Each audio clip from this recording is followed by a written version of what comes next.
hour. When we listen and gain our knowledge and power, we turn to the no bullshit hour. No bullshit.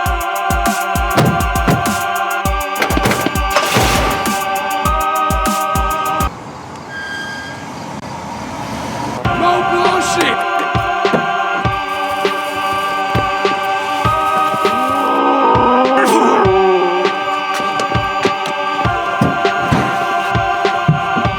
No bullshit.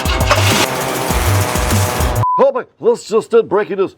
No more bullshit. No more bullshit. No bullshit.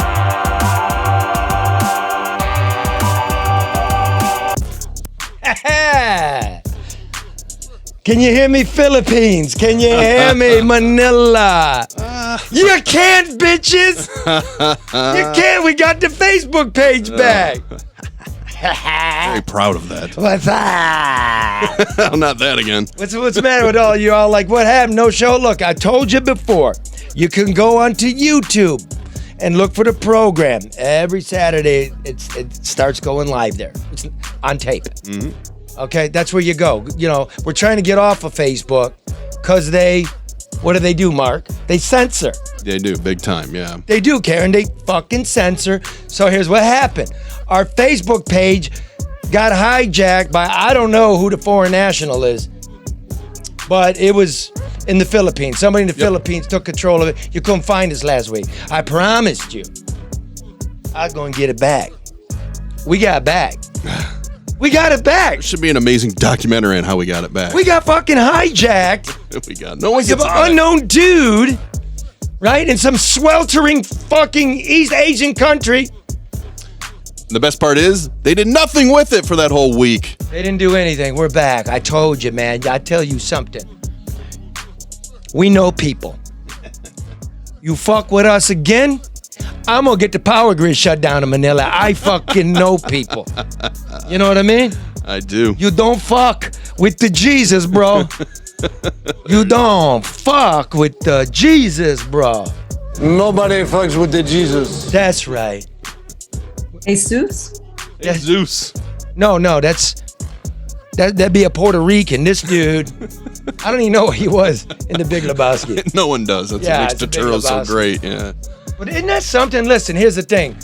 President, Mr. Biden, any of you dummies in the Department of Defense, you need the Americans out of Afghanistan, call me. I can get shit done. Yeah, in under a week. Well done. Unbelievable, right? Great. So now that everyone's back, what is it? Subscribe? What does Red always say? Share. Share. Share. You can download this podcast wherever you can download them. Go to YouTube, look for No Bullshit News Hour, right? Right. Perfect. Mm-hmm. Remember, we know people. We make calls. Nobody fucks with the Jesus. Or Kid Rock, who used to live above Karen. Karen is the guy that started Kid Rock's The guy. experience. You know. What'd I say? The guy. Guy. Yeah, but see, when you in Tagalog, in Filipino, It's non-gender. it's masculine based. So when you're talking about, oh yeah, you're right. This is the east side of Detroit, Charlie. Okay, I'm not in. She's I'm the not in broad. Philippines. Right, I listen. As far as Charlie knowing people, he knows people like me, and I can't do shit about a power grid. Holy shit! You know who this is, folks? Love them. Yeah. We located the foreign national that hijacked our Facebook page. He's some Scottish guy. For the common good. I was like, please take this away. He's like, He's looking through that freaky Jesus video. Let me see that Jesus video again. No, it's a war crime. Stop it. Fuck with the Jesus, bro. All right, as always, the open of the No Bullshit News Hour brought to you by American Coney Island, Detroit's oldest family-run restaurant and birthplace of the famous Detroit Coney Dog, downtown at the corner of Lafayette and Michigan Avenue. Can't miss it. Come on down. Slowing down. It's getting to be the winter. Keep America's greatest restaurant alive. And you know what? I don't know if they're hiring or not. I don't think so. Really? All those unemployment checks ran out. Everybody's coming back. They're pretty well staffed down there, though, Charlie. I mean, they didn't seem to be missing a beat at all. And Grace was at the counter working as well. Look at that. Whatever it takes. And listen, if you don't want to go down, you can send a Coney kit. Mark, you've had a Coney kit delivered to you? I've had a Coney kit. It was a delicious addition to last summer's barbecues. There you go. All right. So all you do, it's a dozen dogs with all the fixings. Go to AmericanConeyIsland.com. All right.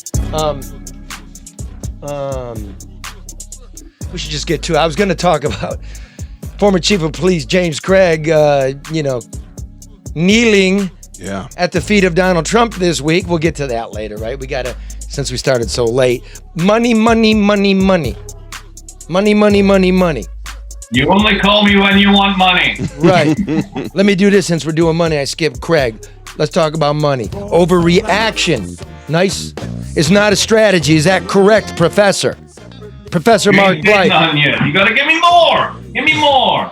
How do you get more? You call Luke Nowacki at Pinnacle Wealth, 248-663-4748 for rational financial advice. By the way, Luke Nowacki of Pinnacle Wealth, 248-663-4748. Big fan of Professor Mike Blythe, political economist at Brown University, Watson's Institute. Okay? It's a mouthful.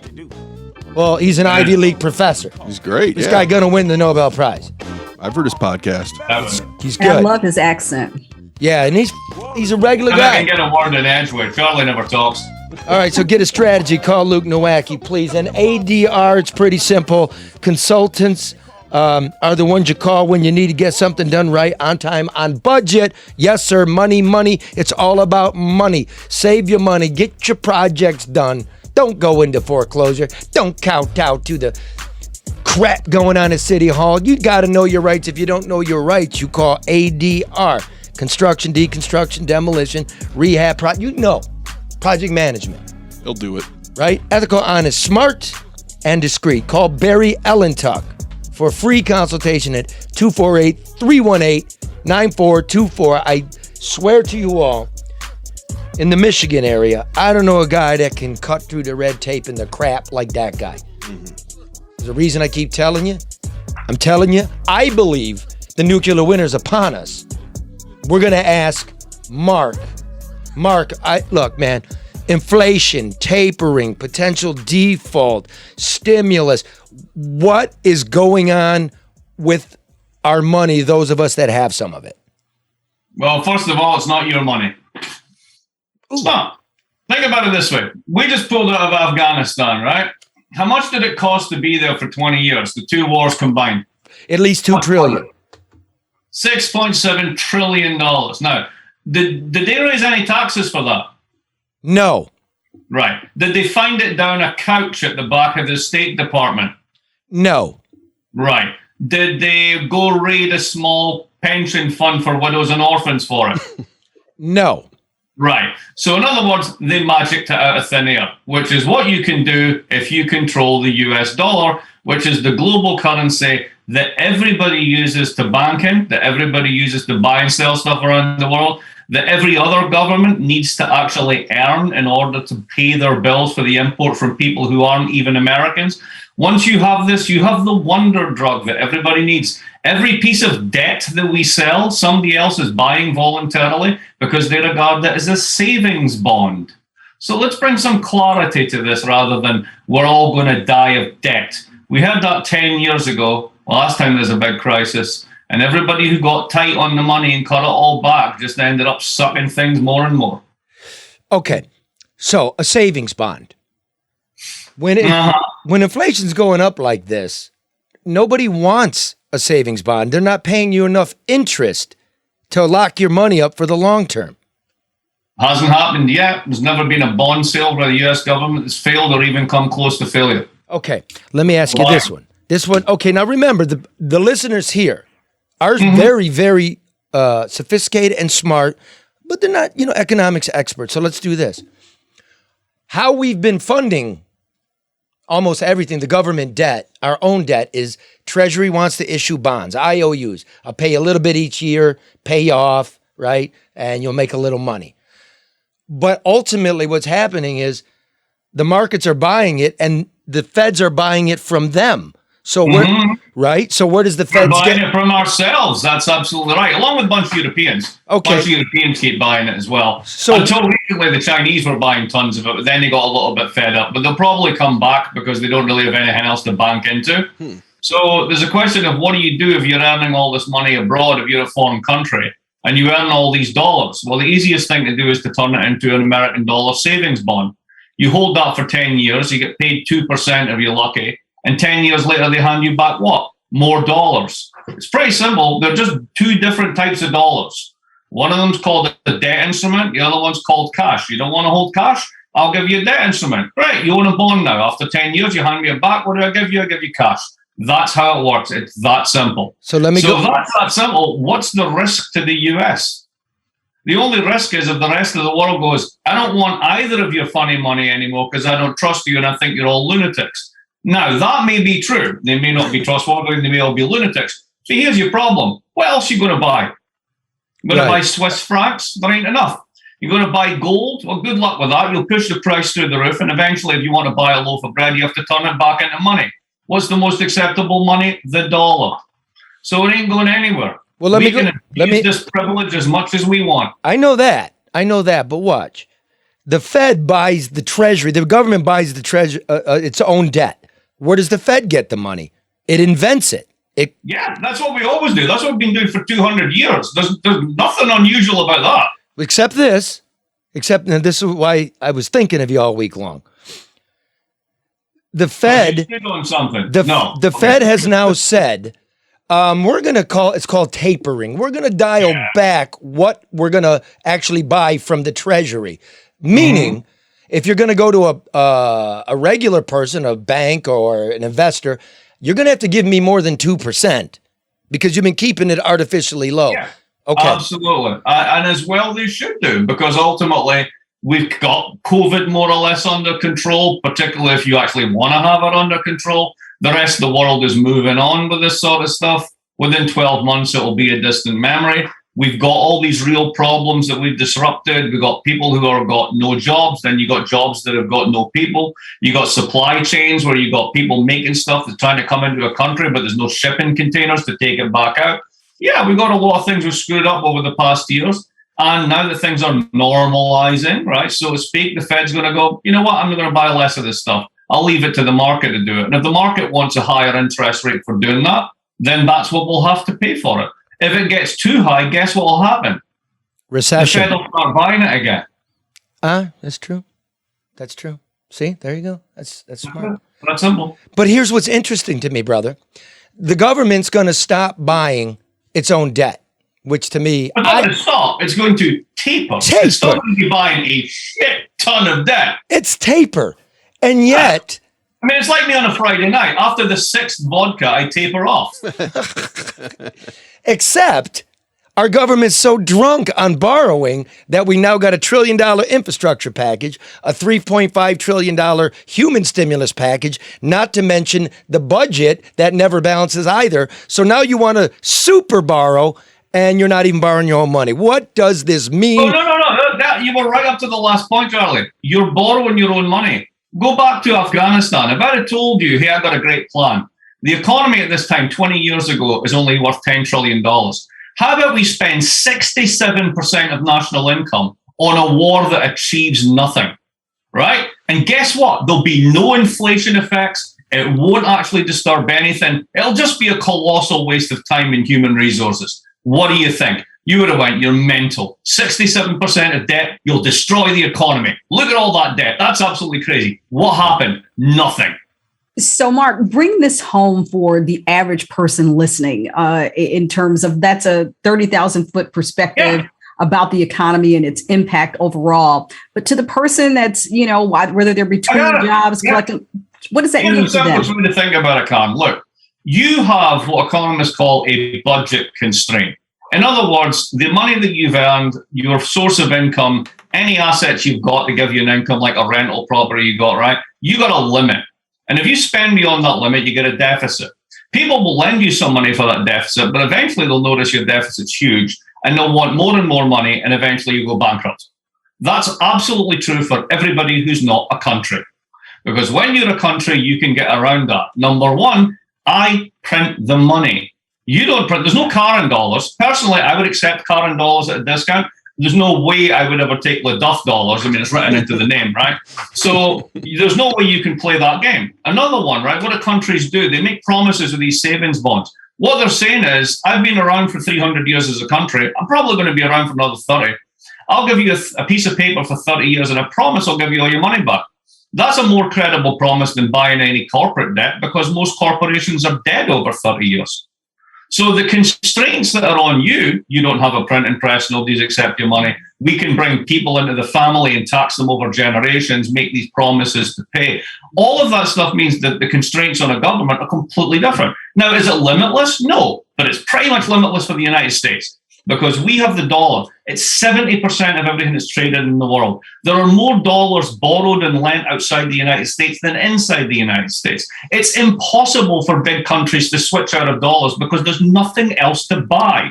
So imagine that you basically are the monopoly provider of monopoly money and people want to play Monopoly and they're like, you know what, I'm fed up playing with your Monopoly dollars. I want to play with something else. And you turn around and go, good, go get your own game. Because that's basically what we do. Professor, it sounds like then maybe when you have a big budget or a big, like with the infrastructure budget, it almost seems like you wouldn't have to raise taxes based on what you describe, but yet that always goes hand in hand. You hear the concern, we got a big budget, we're going to have to pay for it somehow. We spent $6.7 trillion in Afghanistan and cut taxes 3 times during the whole thing. Yep. How does that, if that happened, how is it then when you want to spend it on stuff that actually benefits ordinary people? Oh, no, we can't do that. That's way too expensive. Well, because I'm seeing inflation go through the freaking roof, and as a regular person, I'm scared because a pork chop is $12, gas is $4. Me being a responsible guy, I did everything right, and each day I have less money after inflation. That's what. Okay, but that's totally true and real, and there's real reasons for that to do with how the labour market blew up during COVID, how people who were in really shitty jobs like slaughtering pigs one day said, you know what, I don't want to do this for $5 an hour anymore. For the fact that people all around the world decide they don't like foreigners. They kick them out of their country and suddenly there's no lorry drivers to deliver fuel. That's what's happened in Britain, right? So guess what? We can hurt ourselves. We can do stupid shit and it shows up as inflation. What has that got to do with spending we haven't done yet? Look at the $3.5 trillion. It's over 10 years. 100 billion of each year is already priced in. Yep. So you're talking about doing half the spending that the EU's planning to do, and it's not as if they chuck our money around. So, Mark, I have a question from one of our listeners. Nice listener. Wait a minute. Our listeners have a question for an economist. Are you a doctor? Mark, are you a doctor? PhD? I have it on my credit cards on planes, so I get upgraded. And if anybody ever has a heart attack on a plane, they're totally screwed. Okay. We have very smart listeners. Listener, please ask Dr. Money your question. Dr. Money, what does it mean that we don't own the Fed and that they actually own the money? Because we only appoint 2 federal board members. It's a private institution. So what's the implications of that? What I meant by that is not who owns the Fed. What I meant is who owns the money. There's this idea that politicians have been spending for years, that it's your money that the government spends. Okay, here's the question. If it's your money that the government spends, why do you and I spend 4 to 5 months of the year earning the bits of paper that the government prints so we can hand it back to them? It's their money. We earn it. Then they use it as taxes. So the idea that they have a constraint on the amount of money they can produce is, correctly as Charlie says, inflation. But the inflation that's going on just now has absolutely nothing to do with money we haven't spent yet. It's because we blew up the economy in COVID. And it's going to take a couple of years to shake that stuff out. I don't know if I believe that. But having said that, let's go back to what I'm hearing this a lot. The listener said the Fed is a private corporation. That's not true. Explain the Fed. It's not a private corporation, but basically half of the seats on the board are for private banks. The whole point of the Fed was when it was established was to stop banks blowing up because they were blowing up with incredible regularity all over the country. Yes. So they needed what they called kind of like a bank of banks to step in when the shit hit the fan and everybody tried to withdraw the money at once. And you had someone that could actually add enough dollars to stop the runs on the banks. When you got to the 20s and there's a huge series of bank runs, what happened was the Fed was too conservative and it didn't actually perform that function. So it got a reboot in the 30s and 40s, and that's how you get the Fed that you have now. So every country in the world has a central bank. There's a reason for it. If you just leave it to banks on their own, they'll lend too much private credit. That private credit's inherently vulnerable because it's just basically me promising to pay you back. Like, I've got a budget constraint, you've got a budget constraint. And if you lend too much, private sector debt gets very fragile. Public sector debt doesn't. The United States has never defaulted unless we try and do it to ourselves, which is the height of insanity. Which we're gonna, that'll be our last question here, but let me see if I can do regular English. Correct me if I'm wrong, listener. Here's the thing: they say that the reason we created the Fed was,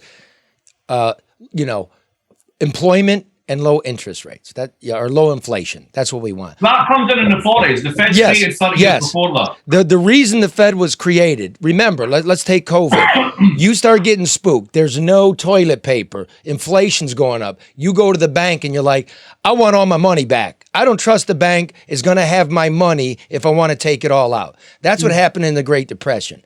What the Fed does, the central bank, is if there's a run on the bank, they're able to put money into the system. Banks are able to loan to each other. So whatever you want, you can get. And there's no panic in the financial system. Correct, Mark, more or less? Absolutely correct. And it's also why we have that thing you see in the door of a bank, FDIC, Federal Deposit Insurance Corporation, that insures your bank account so that in the event that the bank goes completely boom, you are guaranteed to get at least to the level of the insurance your money back. So, listener, I'm frustrated as you are. That's why we have Dr. Money on. But the Fed is absolutely necessary. It's there for a reason. And if it wasn't, we'd all be eating each other right about now. Mark, you have a question? Yeah, well, I mean, I guess this is going to sound very simple, Doctor, but what do you think is the biggest threat right now to the American economy? Like, what will really hurt us right now? America. Like, our capacity to hurt ourselves is truly astonishing. In what way? If we didn't have this thing called the dollar that everybody else needs, like, we would be in deep doo-doo. Because if you think about it, imagine I described a foreign country to you that goes like this. Hey, there's this foreign country out there, it's big and it's powerful. They had an election and half the country thinks it was stolen. There's been independent people come in and checked it and shit. It doesn't seem to be stolen at all, but like they're really egging it up on this and they really believe it's been nicked. They're also changing the way people can vote, right? They're putting lots of political people in charge of the voting process all over the country. They're effectively making it really hard to register to vote in some places. They're tightening up a whole bunch of social laws as well in certain parts of the country. And they're just keeping people permanently amped up, angry, and permanently divided. Get this country is so whack job. There's a huge public health disaster. And they managed to turn vaccines, which actually work, into a divide in politics, right? Now, if I said to you, would you lend that country any money? You'd be like, no, absolutely not. That place is going to blow up. Mark's rolling his eyes. We've got one of those parties trying to threaten a default to prove a point. This is the deal. The biggest threat for the United States is the United States. That's where we're going. Mark was rolling his eyes, but it doesn't matter if he's rolling his eyes. No, I wasn't rolling my eyes. You were rolling your eyes. I was wondering, like, why? I mean, why do those things specifically? I'll answer this, Dr. Money. I'll answer this because. And you behave this way, you're a massive default risk. Yeah, Dr. Money. It's like this. I'm not going to loan my money to a fucking lunatic. So it's a good thing that the lunatic controls the money. That's what he's saying. This shit's getting fucking Looney Tunes. Right. To our last point, which is we've got till October 18th to raise the debt limit because we don't have the money to pay for what we all are using. Hold on. Let's think about this. No, absolutely not. You don't have the money. That's like we don't have the money to fight Afghanistan and we found 6.4 trillion. You have an artificial thing called a debt limit, which is a bit like me saying, I'm only going to drink 5 drinks a week. It's that effective because I know I'm going to blow right through that and I'm going to get to 8. I just raised my debt limit. Did I not have enough booze? Bullshit. Well, that's like saying, I'm going to just have 5. I'm out of money. Pour me some more because I'm the motherfucker that actually prints the money. I'm the bartender. I got a whole stack of booze here. It doesn't come out of nowhere, Dr. Money. Somebody got to get paid at the end of this. It really does. It literally comes out of nowhere if you are the U.S. government. What happens? Where does the money come from? What happens if we default? What happens if we don't raise the debt? The only people would default is if we did it to ourselves. I know, but let's say we do it to ourselves. What's going to happen? Oh, okay, then bad shit happens, right? If you default, first of all the people who work for the government do get a paycheck. That's not good. If you really keep it going, all the people who live off Social Security don't get a check. That's good. Then basically the suppliers to the United States don't get paid, and that's bad. Then the really interesting shit happens. The credit rating agencies come in and downgrade you, and everybody who holds American debt is kind of like the foundation of their financial assets because they're AAA rated or AA rated. Let's say it drops down to a single A. They have to sell all those bonds. The minute they sell all those bonds, the dollar crashes, your ability to have all those cheap imports and Walmart disappears. You think you got inflation now? Wait till that shit happens and Walmart prices go up by 20%. So yeah, you can really hurt yourself. But remember, you'd be doing it to yourself. And it goes like this, for my regular folks out there. You loaned your brother $100. He didn't pay you back last time. Yeah. He comes for another $100. You're like, dude, you're going to have to give me $150. So if we don't raise the debt ceiling, if we default, that means anytime that we as a country want to borrow again, the amount of interest the federal government's got to pay for that debt just skyrockets. We're paying more money and getting less stuff. Even more you're absolutely right. Even more significant than that. What happens is you're playing right into the hands of China. Right. Because they're not going to default. They don't play any of these bullshit games. They're just going to basically say, you don't trust the dollar anymore? Here, have some of these. They're fake. Nobody trusts China. Somewhere in there. What's that? Is that a form of usury somewhere in there? Well, I mean, interest traditionally is usury, but usury is only considered usury when you're kind of abusing the person.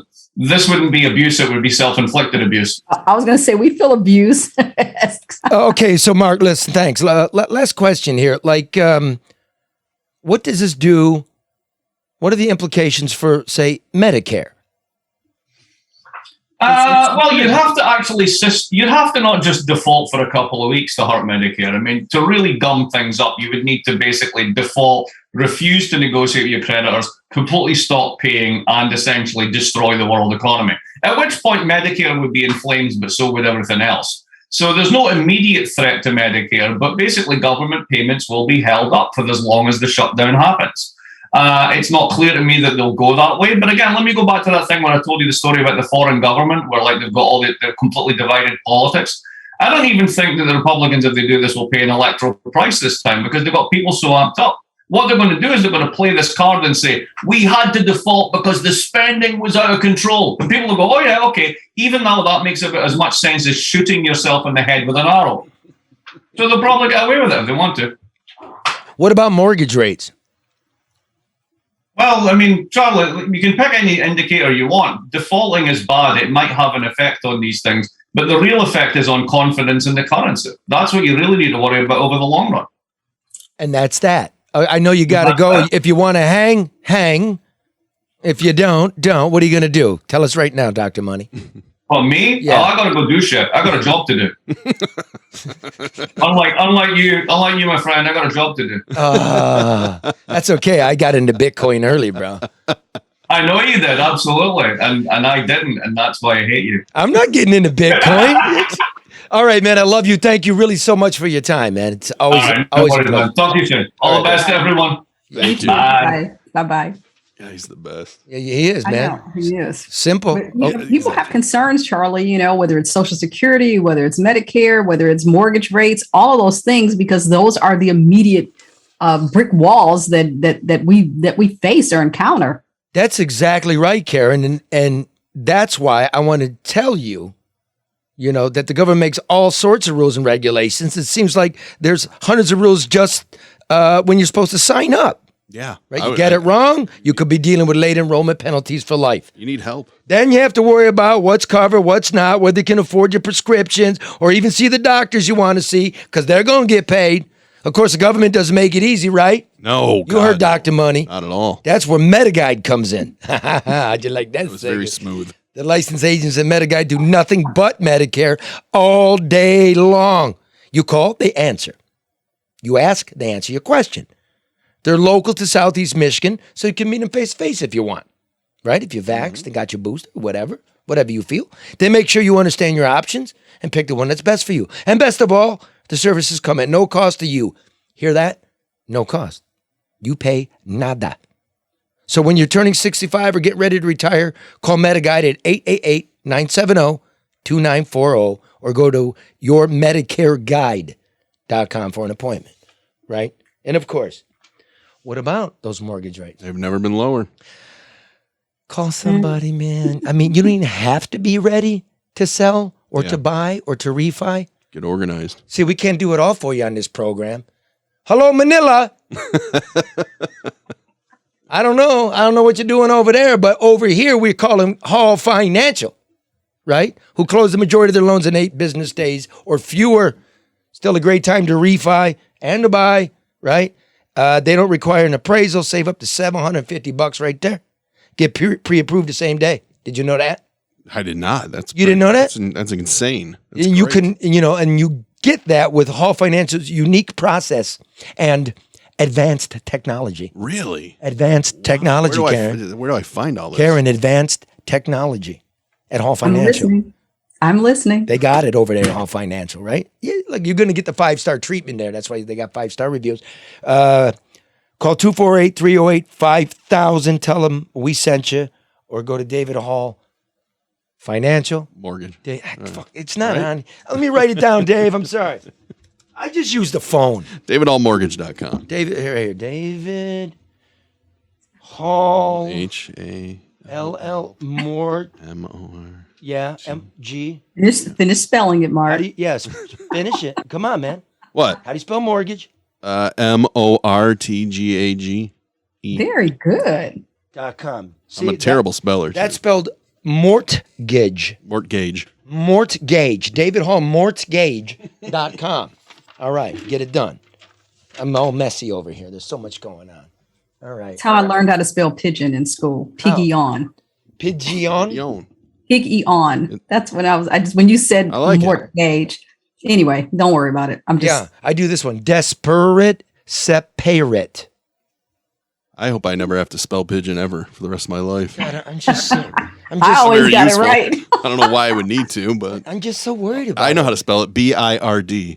Bird. See, I can do that. I'm just very good, Mark. I'm just really uptight about like everything, like, my kid and school and managing it and the focus and their future and, the price of housing and life is hard.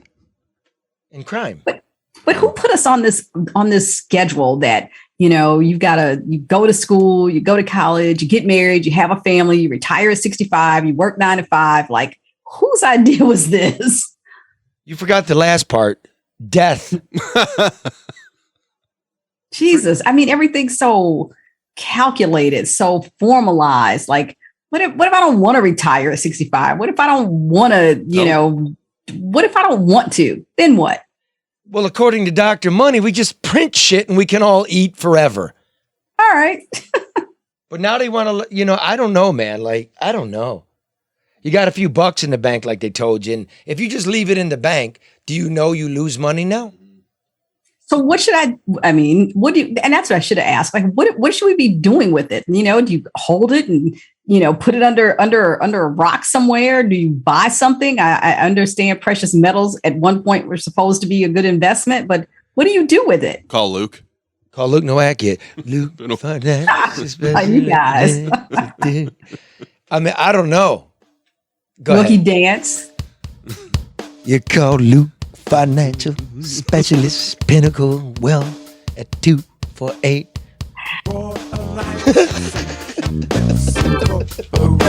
Two reads.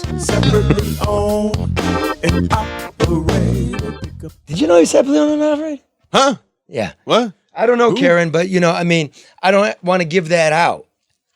Then everybody yells at you. I mean, nobody really knows. And I was asking rhetorically. I mean, that I think that people, want to know. I mean, if people have worked or saved or have access to a couple dollars, what do they do with it? I mean, if you keep it in cash, that's not generating any real money. If you invest in something like Chase, they have their private client, but hell, you pay them fees like out of the wazoo. Like, what do you do with it? What is money for? We're all Maybe I should wondering. give it away. We're all wondering. That's why we're community. You could do something like maybe set up an offshore Facebook stealing account. Maybe you do that. You didn't get it, motherfucker. I told Nobody fucks you. with the Jesus. I don't fuck with the G's. I told you I was getting my Facebook back. Y'all. Well, you better hope Facebook doesn't put you in jail. So, you know. Oh, how did it happen? That's good. You want to know how this happened? Is everybody's bitching and pointing and like need community standards and you're not telling the truth. You're ratting on each other. Like it's Texas with the abortions, right? Yeah. And what happened was like, I got the official Facebook notice like a lot of you got, like, you need to answer this. I go, what the? I didn't do shit. I didn't do shit. It's a clean program. So I go in there and I click it, put in my name, I put in my password, and it doesn't do anything. And then I look at the URL and go, fuck. Yep. That ain't a Facebook account. Sinking feeling. Now that's got to thank you, Facebook, for getting it back for me, doing all the work. But you got to clean your shit up. Because if I hold up a pack of cigarettes, your algorithm, right, realizes what it is, and then it mutes us or it takes it down. And yet people are stealing your logo, the look of your complaint page, right? Yeah. You can't stop that. Yeah. They're mining us. Yeah, and there are people that, they do ghost pages. They steal your pictures. They steal, all this stuff and create a whole nother identity for who you present yourself to be anyway. Yeah, so fuck you too, man. You loser. You got nothing to say, nothing to do. Facebook not your life. It means nothing. For some people it is, Charlie. It is amazing. I mean, social media has become real life for people, especially during the pandemic. I mean, Facebook has been around for 10 years now, 11 years. It's crazy. I don't know. Maybe we got to get on TikTok. Maybe Right. Facebook wasn't around for 10. Maybe that was a fraud. Maybe. And they stole it. Yeah, Facebook They stole it from the well, I don't know. That's the wiggle eye. But I tell you, what's really real? I tell you what's really going on, though. Our future is dying, and it's the kids. If Black Lives Matter as much to politicians around here as they like to say, then why is a child in Detroit 1,000% more likely to be struck by gunfire than the average American kid? Why is a child in Detroit under the age of 18 years 300% more likely to die by the gun? See, here in Detroit, the future is literally dying before our eyes, and no one in a position of power has said a word about it. Dig. The FBI national crime data for 2020 was released this week. Y'all remember 2020? Crime exactly 1 year ago today was the issue. Remember, we're all freaked out watching the TV. Yep. Okay, the numbers are out. And the numbers paint a portrait as bleak as it is outrageous. It was the most violent year in the United States in a generation, and Detroit ranks second, neck and neck with Memphis, Tennessee. The only two cities with 2,000 or more violent crimes per 100,000 people. Only two. According to those FBI stats, as well as data I got from the Detroit Police Department under the Freedom of Information Act that took over a year, as you all know, and an analysis of a website, go to it if you're interested in things like this, the Gun Violence Archive. Here's the analysis. 1 of every 40 children shot in the whole country last year, 1 in 40, was a citizen of the Motor City. 110. Hold on. You want some perspective? Do you? That's double the rate per capita of megatropolis such as Chicago and Philadelphia. You know, the ones in the news? Our kids are getting hit at twice the level of those towns, and nobody says dick. So what's being done about it? Very little, it turns out. Mayor Mike Duggan, who's running for a third term, continues to bury his head. And I know some of you are listening. If you work for him, I got nothing against you. But it's true.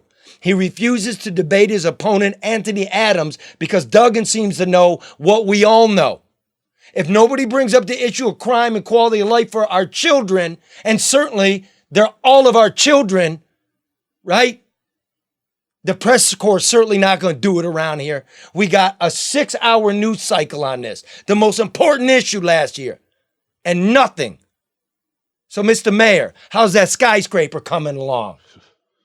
James E. Craig, the former chief of police under Duggan, is running for governor on his record of law and order, and that record's suspect.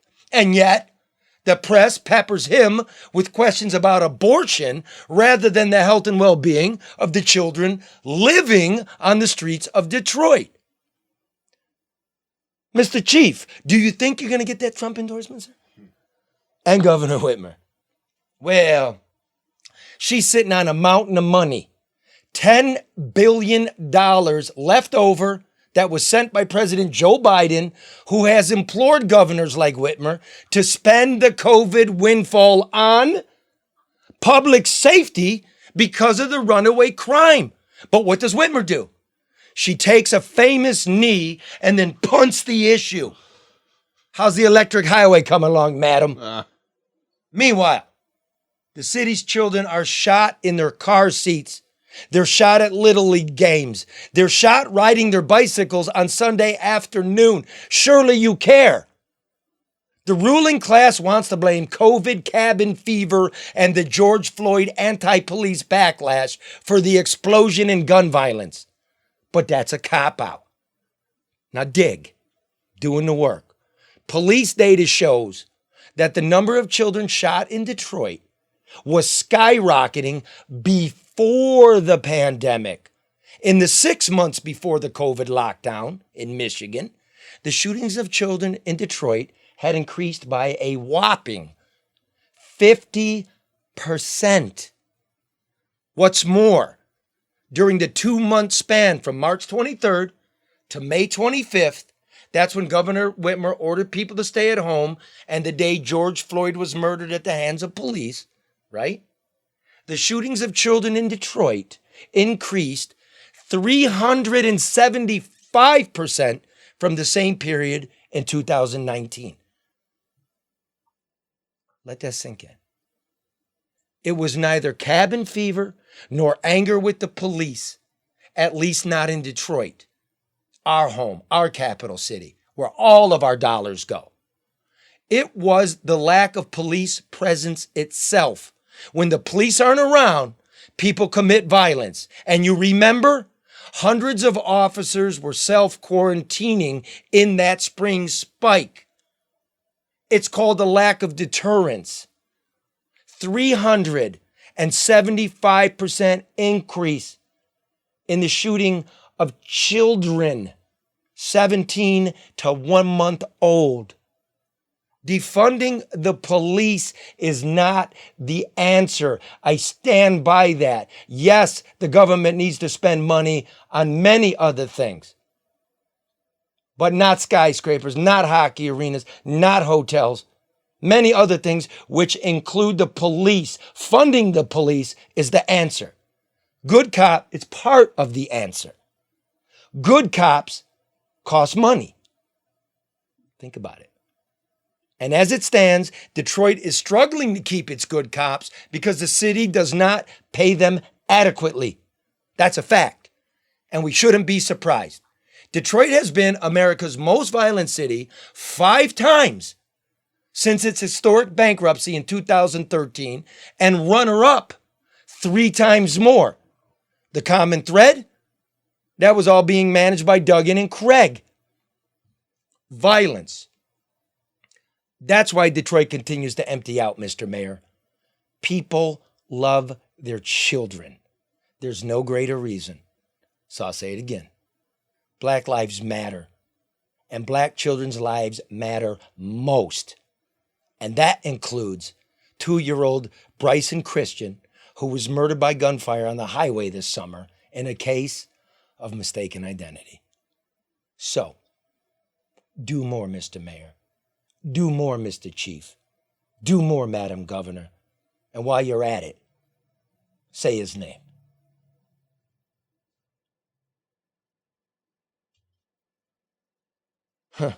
Yeah, Charlie, that was a powerful piece. I mean, and it carries a lot of weight. I mean, it should be taken seriously. I don't think it's something that we should just here and move on. We, like Mark said, we got to take it in, absorb it, and walk with the impact of that on our shoulders. That's a lot.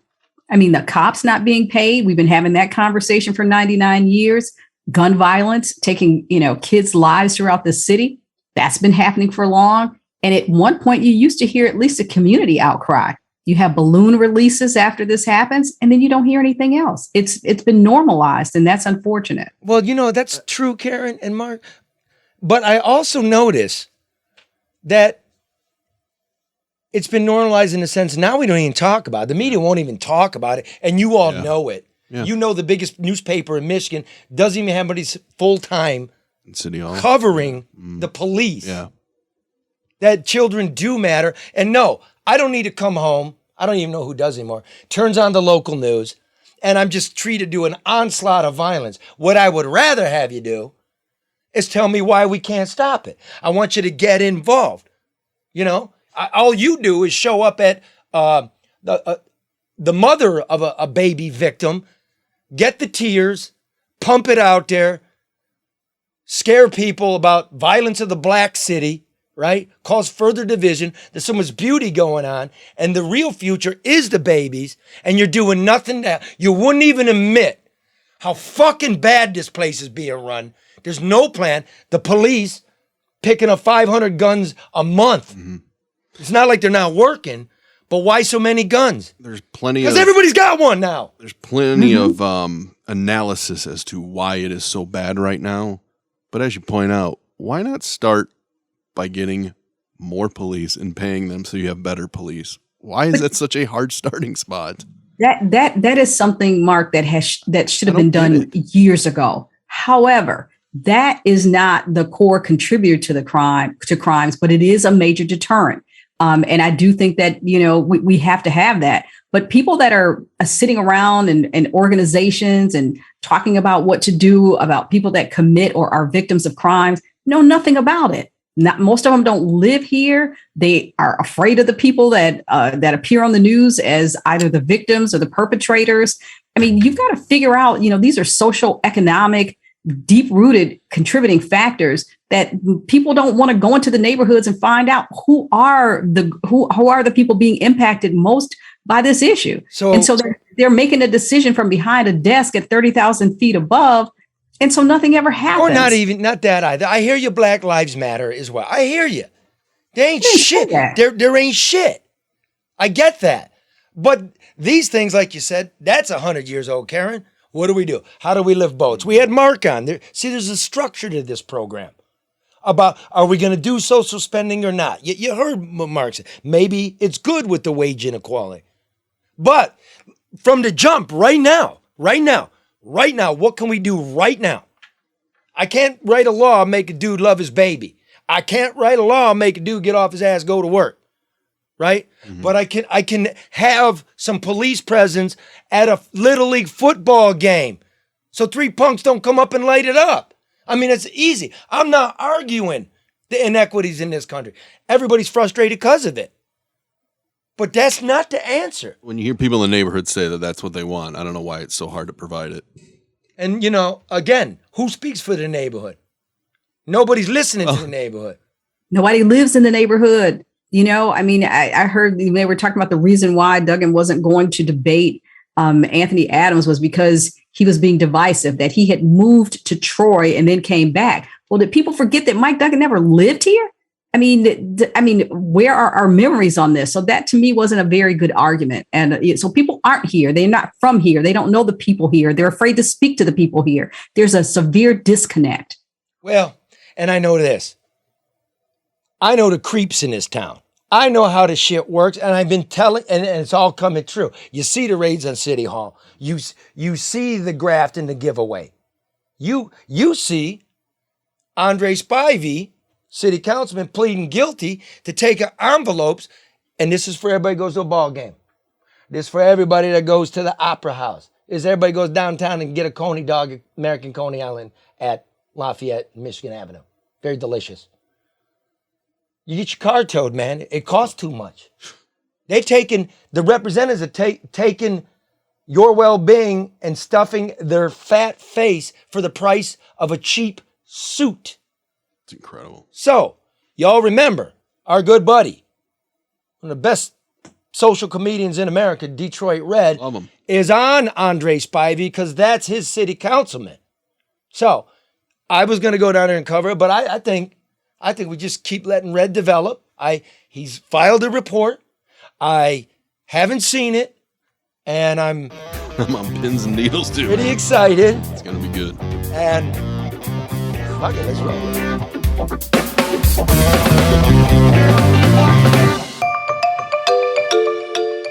This is comedian Detroit Red here with NBN News. And guess who the fuck I finally caught up with this week? That's right, Reverend Andre Spivey. After weeks of trying to chase his punk ass down at his house. Hello, how you doing today? Wondered if I could ask Mr. Spivey some questions? I finally went to the one place I knew he had to be, in federal court earlier this week, to plead guilty to bribery charges concerning towing contracts in Detroit. I tried to catch up with Reverend Andre Spivey outside the courthouse with the rest of the reporters to get some questions answered. But the motherfucker is so fast and sneaky, he was in his Cadillac Escalade and whisked up Lafayette before I could catch my breath from running across the damn street. I can tell you, you know everything now. So after smoking a cigarette and catching my goddamn breath, I made it back across the street with the rest of the reporters to get a couple quick questions in with Reverend Andre Spivey's lawyer. Now that he's playing guilty, will he be stepping down in this position? Yes, he will be. Yes, that's a good question. He will hand in his letter of resignation tomorrow. One of the payments of $12,000 for a campaign fundraiser, he said it went to an artist at the event. Do you know who that artist was? I don't know. I do not know who that artist was. Okay. At any point, will Mr. Spivey be issuing a public apology to his constituents for being caught up in this bribery and basically losing the trust of the people? I expect him to do that. Shit, I'm getting so good. Even other reporters is jumping on the end of my questions. Why do you think he was not up to talking to us today and apologizing Well, today? he will talk to you in the future. And I guess we'll get that goddamn apology the next time the Lions win a fucking Super Bowl. Good luck with that shit. Stevie Wonder will be able to see the street that was named after him before that happens. At this point, I don't even want no goddamn apology from Andre Spivey. That shit ain't gonna be worth the cheap suit he bought, the first goddamn bribe he got. And that's my whole point. For the Lelands and the Spiveys and whoever the hell else we about to find out, I'm tired of you motherfuckers coming in here and treating Detroit and Detroit residents like we are low-rank hoes that's supposed to get fucked while you get whatever you want.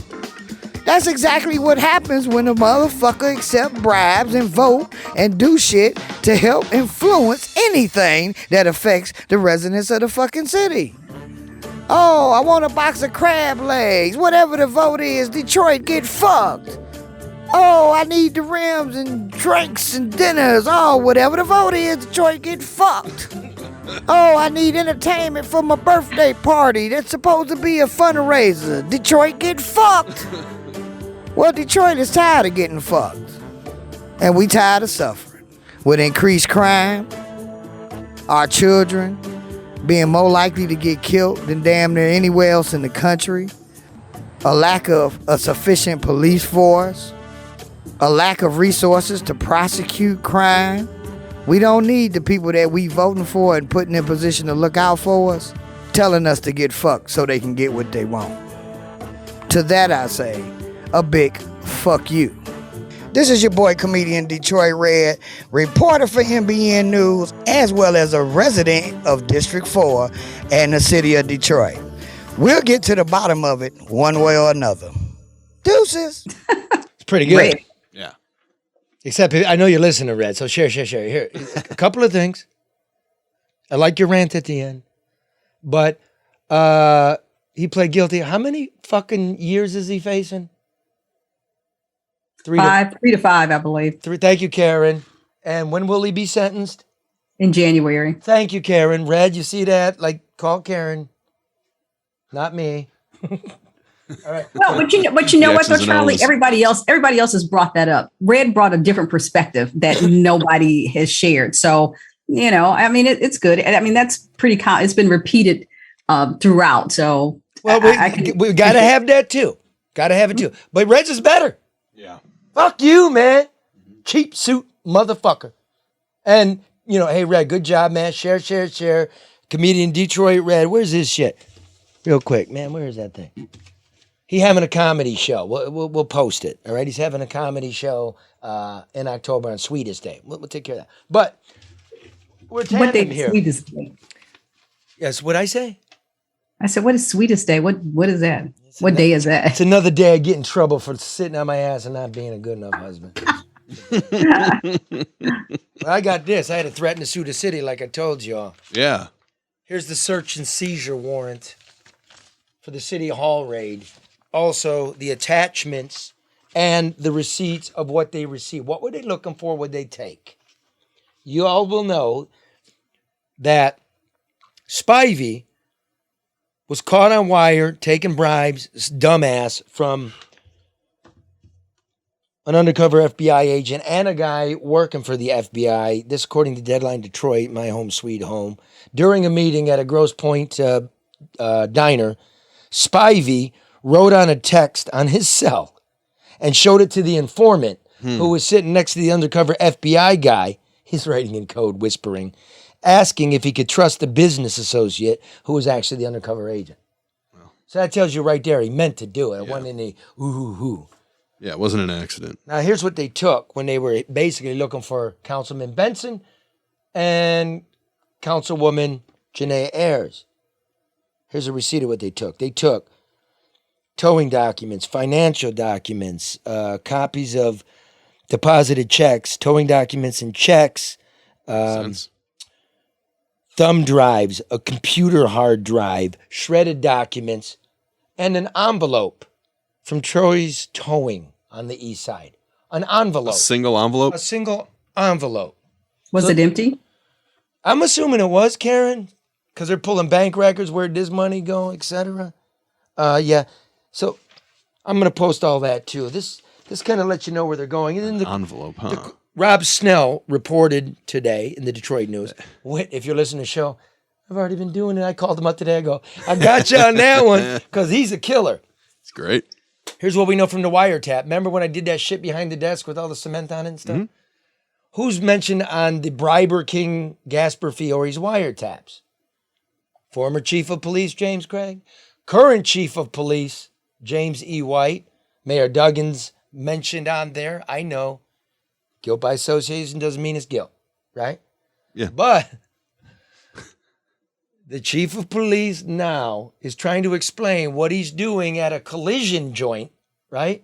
Where the guy was charged with stealing cars and they own a piece of a towing company and they're giving cars to the police. And when Monica Conyers got out of the can, they hired her. And the now current chief of police is hanging out there. Jesus. Got some issues. The sergeant in charge of towing back then, right? Yeah. Is now the chief of staff to the current police chief, who back when all this shit was going on was the assistant chief police. You see what we got. Final question I got. The whole bribery and mess goes to the city council trying to take the towing contracts and rotation away from the police and the police commission, put it to city council to vote on, which I don't have any faith, seeing as they're all going to prison, right? Mm-hmm.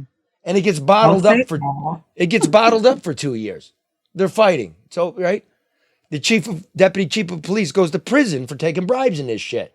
It's all bottled up. That's Celia Washington? Yes. Yeah. And then all of a sudden, the feds hit City Hall and Mike Duggan has the power to change this shit in 2 weeks? When they couldn't do it for 2 years? Oh, no. We'll stay on this. It does not smell good. This is unbelievable. Charlie, there's a lot of money in towing. And I told you this when this first came up.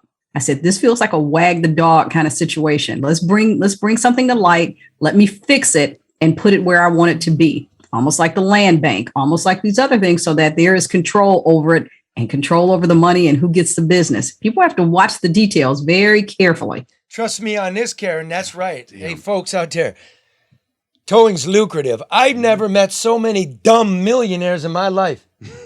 They're sloppy ones. Detroit towers. This is the dumbest ass group of millionaires I ever met. And you can figure out why.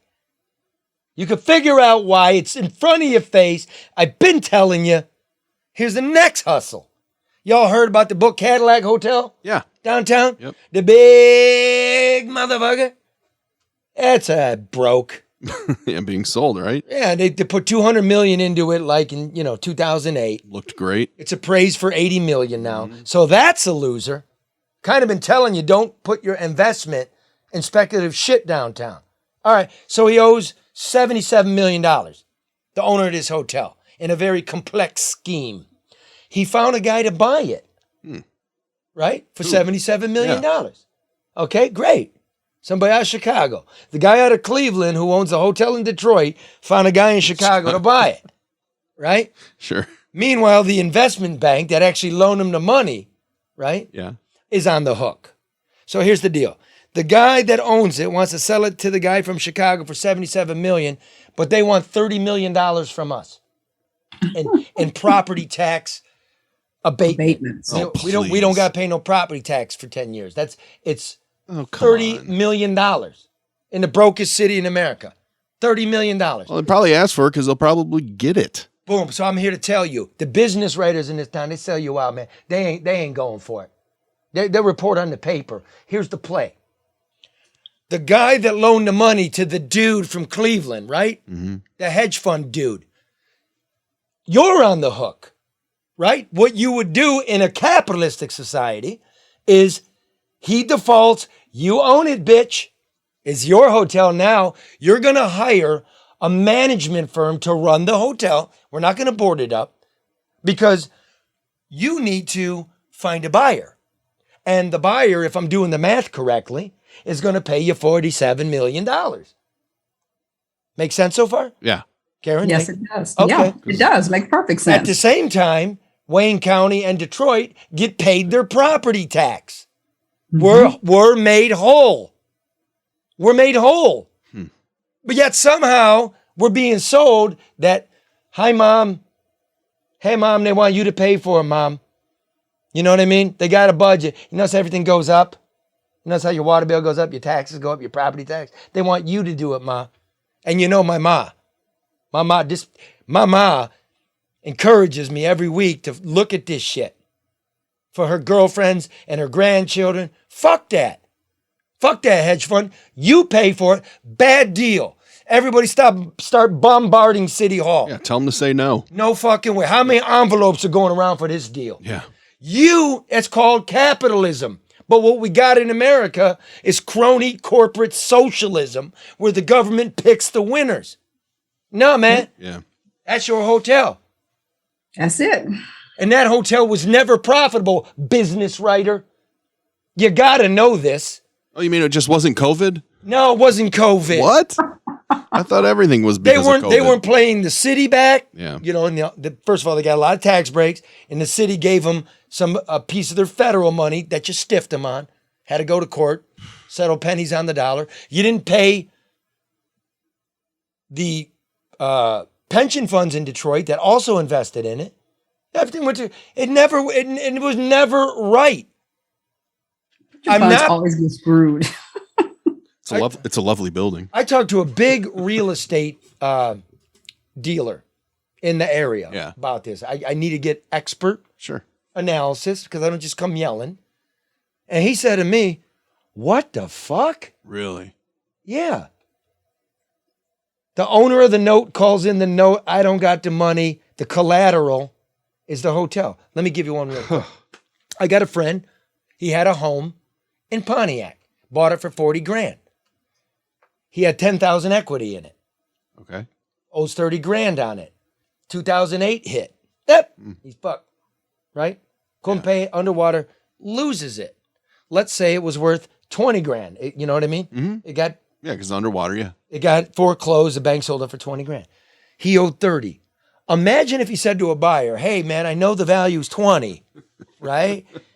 But give me 30, and the city is going to give me, the homeowner, a 10-year tax abatement to make everybody whole, except for all my fucking neighbors and the city itself.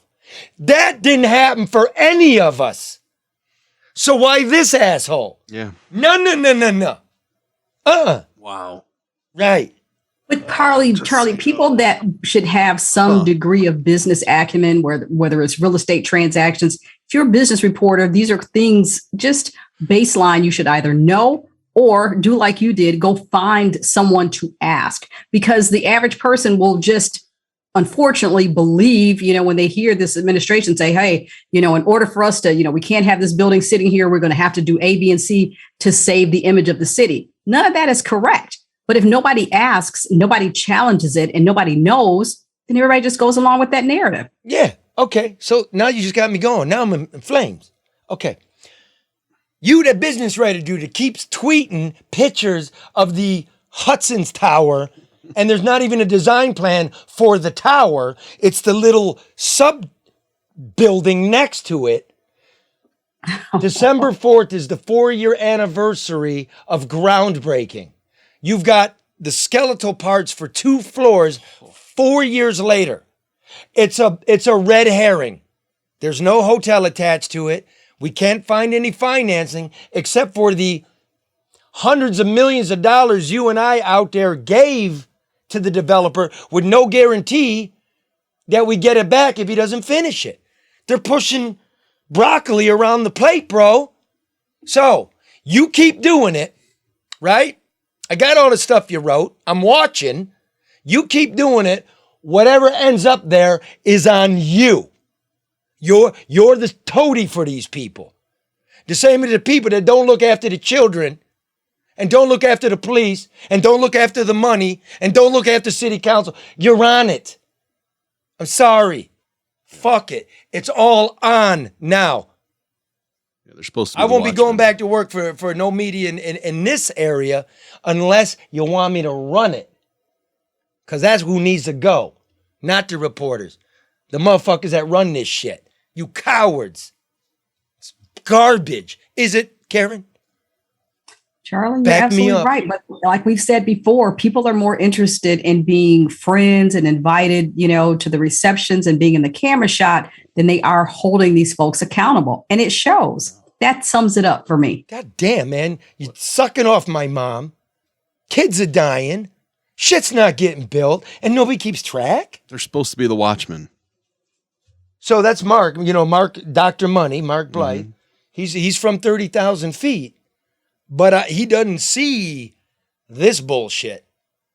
Oh, and breaking news. Oh, really? Wow. Jeez. It's a little whiff. That's going to take me a while. Breaking news. Okay. Those long-term care facility deaths are going to be higher. When we're going to know, I don't know, and how high, I don't know, but they're going to be higher. Get ready, Whitmer. Great. Okay, there's going to be a knockdown election season. Breaking news that I broke yesterday. Broken news. Former Detroit Chief James Craig goes to lick the kneecaps of Donald Trump at Mar-a-Lago, hoping to get the endorsement. Didn't get the endorsement. Doesn't mean you're not going to get it, but he didn't get it. And Trump has said not to be impressed with his physical stature. His physical stature? Just telling you. Okay. That sounds creepy. Well, you know how Trump do. You know how Trump do. Well, there's a lot of imagery involved. That's fair. You know how Trump do. What? That wigger just says it. He just says it. Well, no, I mean, there's something to be said about. I'm just telling you, read into that. Like, guess what? He didn't get it. This ain't locked down. Wow. That's going to be an interesting political cycle. It's going to be, it's going to be fun. Okay. Well, Charlie, thanks for bringing up the nursing homes, because we've had a lot of people ask, what's going on with that. They haven't heard anything, that the governor's been extremely quiet. So thank you for bringing that up. Hey, my folks, my people. Hey, Philippines. I'm on it. Oh, and by the way, all the stuff you guys send me, all your personal complaints, your issues, I read it all. I'm trying to get to it. I know about the auto insurance. I know about throwing vulnerable people on a trash pile. I know. I'm trying to get there. There's just so much going on. We're not a very big crew, but I know. And yes, everybody, I promise you, I didn't drop dead nursing home. Don't send me little bullshit tweets at night. Don't get me riled. I'm doing it. You're just trained to go for the 6 hours and then move on. I don't do that. We'll get our answer. Did Mike Duggan get married at Governor Whitmer's dad's house in Florida? We don't speculate. I'm asking. I'm not speculating. Why are you asking that? Because somebody asked, somebody mentioned it. I'm just asking. That we don't do that. Listen, hey, who's ever asking, get off your ass and do something on your own. What are we supposed to do? Like you just dial it up? You watch Netflix, eat some fucking popcorn, and I'm supposed to do it. Charlie, you found out about the plane, And yeah, I do, but that's public business. That's the public's business. Wherever the mayor wants to get married, I don't care. So what? Yeah. I ain't getting in his business. Ooh, okay, here's the answer. Yeah. And? They don't know each other? They're not Democrats? Woo. And he went to Kwame's wedding. Yeah, I forgot about that. Surprising? Right, yeah. They destroyed emails. The mayor's new wife, he gave her money, said he didn't. And they destroyed emails. Nothing happened. That stuff matters. Yeah, I know. That's what matters. Come on, focus, motherfucker. I'm talking to the Philippines, not you. I know. I want him to focus. I got my shit back. You know what else I'm focused on? Before we go wrap this up? Yeah. Electric vehicles. Oh. Hey, Mannequin, you got an electric vehicle? Yes. Does he? He does, yes. Yeah, that's great. I love Fully him. electric. I love Great him. car. I love him. Zero emissions. Mm-hmm. Except Who for has an electric car? Zeus. Mannequin Joe. Mm-hmm. I believe that. Which is zero emissions. So he can feel really good, like it didn't take carbon to actually build the car. Or you know what it takes to fucking generate electricity? I'll back him up on this, though. He just doesn't have to want to go to the gas station. Do you know if 40% of drivers in America had an electric car, you'd have to double electricity output? Did you know that? I did not Did you that. know if we got to that level that you'd have to put, these are estimates, you'd have to quadruple the amount of money into the grid that Biden wants to put in? Oh, boy. It'd be like $250 billion. Ain't going to happen with this grid. Well, I'm just telling you right there. So I would like us all to drive electric cars. You know what else I'd like? What? I'd like cheesecake that makes you skinny, cigarettes that make you live longer. Yeah. I would like a flying kitty cat unicorn, right? You would? Yeah, my kid would like that. Okay, I was going to say, I didn't know Since you we're would. asking. See, because we don't have the power grid, Madam Governor, to deal with this. California's on fire, right? Yeah. It's a yearly event. Yeah. Like the Swallows. worse and returning worse, yeah. to Capistrano, right? Michiganians, it's Michiganians, right? They're left to burn their own dung every time the lights go out, which is like every week. And if anybody in New Orleans actually owns an electric car, you know what they're doing with it? Sleeping in it? Living Probably in it? living on an Yeah. abandoned strip of highway someplace outside of East Baton Rouge. Yeah. Like, it's great. That's a big bet by the big three. I don't see it just yet. I like the Tesla design. I don't want an electric car. First of all, I want to be able to drive more than 300 miles without having to stop. I don't want to go find a plug to plug my car up. And like you said, the grid is horrible. Think about just, what was it, a few months ago when the power went out? It was almost a week. It came back on. It went back off.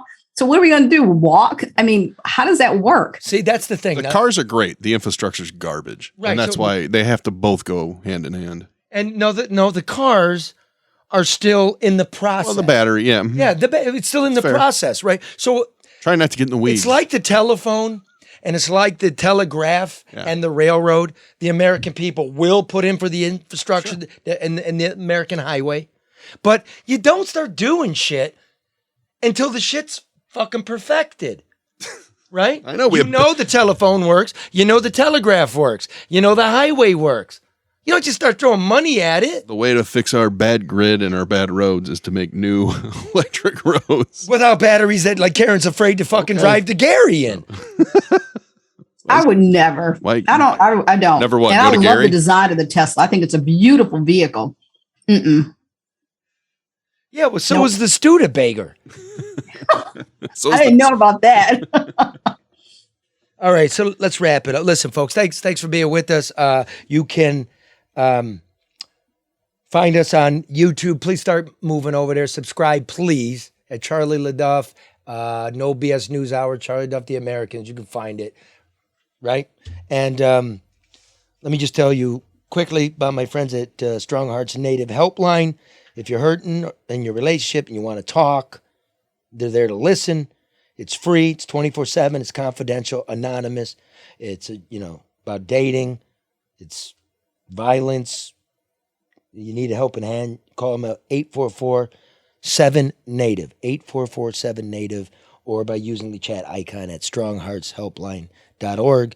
And my working pals at Bricklayers and Allied Craft Workers Local 2. You know it. You looking for a career? I'd get one. I'd get one. Want a pension that's going to stay there? Want a health plan? Yes. Yeah. You want a signing bonus? You want free training? All of it. You want to work? They're looking for you. Free apprenticeships and training opportunities for those looking to get started in a great career. Start up on the future. Go to bricklayers.org or click Join BAC. Okay? My brothers and sisters over there at the local. Mm-hmm. I know it's going good for you. I know a lot of people are answering. Okay. Finally. You guys met my buddy Eddie Keating, the photographer? Yeah. Mm-hmm. My road dog, the New York Times. He was on. He told us the story about how the Serbs captured him during the war and made him... He plays harmonica. For his life. Yeah. Mr. Tambourine Man. Eddie Keating has walked on. Eddie passed this week. Brain cancer. I know he Sorry, got... Charlie. Yeah, it's okay. So whoever that prick was that was making fun of his weak voice... That's called life. That's called a friend. And it's okay. It's okay if we're not all strong or we're not all pretty or we're not all there. We need each other. Just remember that. Let me tell you one thing about Eddie. Him, besides being my friend, and all our hijinks. It says right here, Edward Keating, Times photographer at Ground Zero, dies at 65. A handsome dude, too. Let me tell you something about what Eddie left you, and you don't know. The New York Times is the biggest, most famous newspaper in the world. It's very old. And until Eddie Keating joined the New York Times, the staff there had never won a Pulitzer Prize for photography, ever. So Eddie comes in, and he changes the way that things are done there. And believe me, man, a hidebound place like that, it's a fight. Eddie let you know that horizons no longer had to be level. That what's in the foreground didn't have to be in focus. That it could be whimsical, that it could be outrageous, that it could be dirty, that it could be true. He changed photography there forever. He's the main guy of many photographers there that won their first Pulitzer Prize at the New York Times and for themselves in 2002 for their coverage of New York City in the aftermath of 9/11. And since then, since Eddie, the New York Times has won 7 more Pulitzer Prizes. So the way that you see images, the way that you expect images to be presented to you, the New York Times has a lot of power and influence, and my man pushed this culture forward. I will not miss him, because he's always going to be alive. I tell you this, I'm always going to love him. Try to tell that to somebody that you're angry with. We'll see you next week. Peace.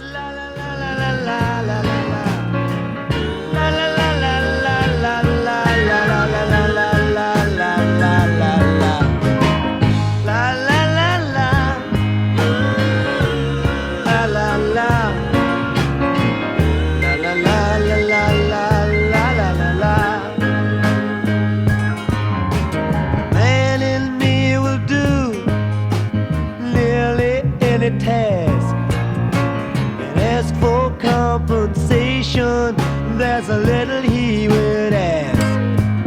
Take a woman like you to get through to the man in me. Storm clouds are raging all around my door. I think to myself I might not take it anymore. Take a woman like your kind to find the man in me. But oh, what a wonderful feeling just to know that you are near. It sets my heart a-reeling from my toes up to my ears. The man in me will hide sometimes to keep from being seen, but that's just because he doesn't want to turn into some machine. Take a woman like you to get through to the man in me.